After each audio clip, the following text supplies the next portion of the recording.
രത്നാരാജ് വ്ളോഗിൻ്റെ പുതിയൊരു വീഡിയോയിലേക്ക് എല്ലാവർക്കും സ്വാഗതം.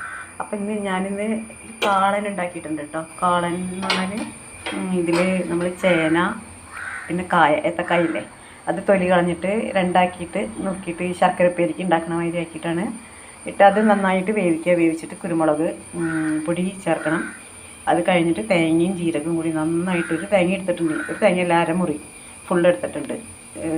അപ്പോൾ അത് നന്നായിട്ട് അരച്ചെടുക്കണം, ജീരകം മാത്രം ചേർത്തിട്ട്. പിന്നെ നമ്മൾ ഈ ചേനയും കായും കൂടി വേവിച്ചിട്ട് അതിലേക്ക് നമ്മൾ ആവശ്യത്തിനുള്ള തൈര് ഒഴിക്കുക. തൈര് അല്ലെങ്കിൽ മോരായാലും വേണ്ടില്ല, നല്ലോണം കടഞ്ഞെടുത്തിട്ട് കടകോലോട് കടഞ്ഞെടുത്തിട്ടാണ് ഞാൻ ഒഴിച്ചത്.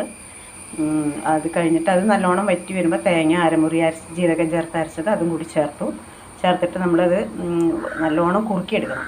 കുറുക്കിയെടുത്ത് കഴിഞ്ഞതിന് ശേഷം നമ്മൾ പിന്നെ വെളിച്ചെണ്ണ ആവശ്യത്തിന് ഒഴിച്ചിട്ട് നമ്മൾ കടുക്, വറ്റൽമുളക്, പിന്നെ കറിവേപ്പില, ഉലുവ, ഒരല്പം മുളക് പൊടിയും കൂടി ഇട്ടിട്ടുണ്ട്, അതാണ് ആ കളറ്.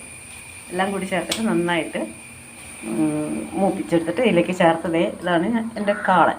ഇത് ഇരുന്ന് കൽച്ചട്ടി ആയതുകൊണ്ട് ഒന്നുകൂടെ ഇരുന്ന് കുറുകും. ഇത് ഞാനിപ്പോൾ ഇന്ന് ഉണ്ടാക്കാൻ കാരണം എന്താണെന്ന് വെച്ചാൽ നാളെ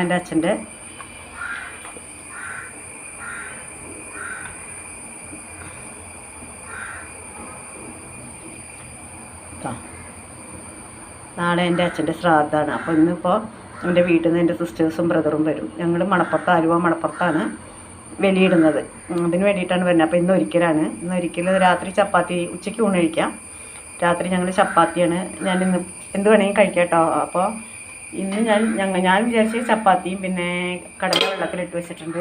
ഈ കടലക്കറിയാണ് ഉണ്ടാക്കാൻ വിചാരിച്ചിട്ടുള്ളത്, വൈകുന്നേരം ഉണ്ടാക്കണം. പിന്നെ ഇപ്പോൾ അവർ വരുമ്പോഴത്തേക്ക് ഞാൻ ഉണ്ടാക്കിയത് ഉള്ളി ഒന്നും പാടില്ല, ഉള്ളി ഉഴുന്നുപരിപ്പൊന്നും പാടില്ല. അപ്പോൾ വെറുതെ ഒരു പുളിങ്കറി ഉണ്ടാക്കി വെച്ചിട്ടുണ്ട്. ചേനയും മത്തങ്ങയും പിന്നെന്താ കുമ്പളങ്ങയും പരിപ്പും ചക്കക്കുരും ഒക്കെ കൂടി ചേർത്തിട്ട് പുളിങ്കറി, അങ്ങനെ തേങ്ങയും ജീരകവും ഒഴിച്ചു എന്നിട്ട് ചേർത്തിട്ട്. അപ്പോൾ അവർ എത്തിയില്ല. ഇതിൽ കുറച്ച് കപ്പ വേവിച്ച് വെച്ചിട്ടുണ്ട്. അത് ഞാൻ തന്നെ ഉണ്ടാക്കിയ ഗ്രോ ബാഗിൽ വെച്ച കപ്പ കേട്ടോ. ഇന്ന് എടുത്ത് നോക്കിയപ്പോൾ നല്ലൊരു വലിയ കട കിട്ടി. അപ്പോൾ രാവിലെ ഞങ്ങൾ ചപ്പാത്തിക്ക് കറി ഉണ്ടാക്കിയത് ബാക്കിയുള്ളതാണ് ഇരിക്കണേ. ഇത് കറിയല്ല, ഇത് വെറുതെ തോരന്മാരി ഉണ്ടാക്കി വെച്ചിട്ടുണ്ട്. അവർ വരുമ്പോൾ കഴിക്കുകയാണെങ്കിൽ കഴിച്ചോട്ടെ എന്ന് എഴുതിയിട്ട് വെച്ചതാണ് കേട്ടോ. ഇതിലെന്തെങ്കിലും മോരാണ്. പിന്നെ ഞാനിത് കടുമാങ്ങ കറി ഞാൻ ഉണ്ടാക്കിയത് തന്നെ. മൂവാണ്ടൻ മാങ്ങയുടെ മാങ്ങയാണ് എടുത്തു വെച്ചിട്ടുണ്ട്. പിന്നെ മെഴുക്ക് വരട്ടി, അച്ചിങ്ങയും ഏത്തക്കായും, പിന്നെ ചെമ്മീൻ പുളി ചേർത്തിട്ട് ഒരു ചമ്മന്തി അരച്ചു. ചെമ്മീൻ പുളി, കറിവേപ്പില, പിന്നെന്താ തേങ്ങ, ഉള്ളിയൊന്നും ചേർത്തിട്ടില്ല കേട്ടോ. ഉള്ളിയൊന്നും ചേർക്കാൻ പാടില്ല, അതുകൊണ്ട് ഉള്ളിയൊന്നും ചേർത്തിട്ടില്ല. അപ്പോൾ അങ്ങനെയുണ്ട്. പിന്നെ ഇഞ്ചിക്കറി ഉണ്ട്, മാങ്ങാക്കറി ഉണ്ട്. ഇത്രയൊക്കെ സംഭവങ്ങളാണ് ഇന്നുള്ളത്. ഇനി വൈകുന്നേരം ചപ്പാത്തിയും കടലക്കറി. നാളെയാണ് ഞങ്ങളിവിടെ ഒരു ചെറിയൊരു സദ്യ ഉണ്ടാക്കും.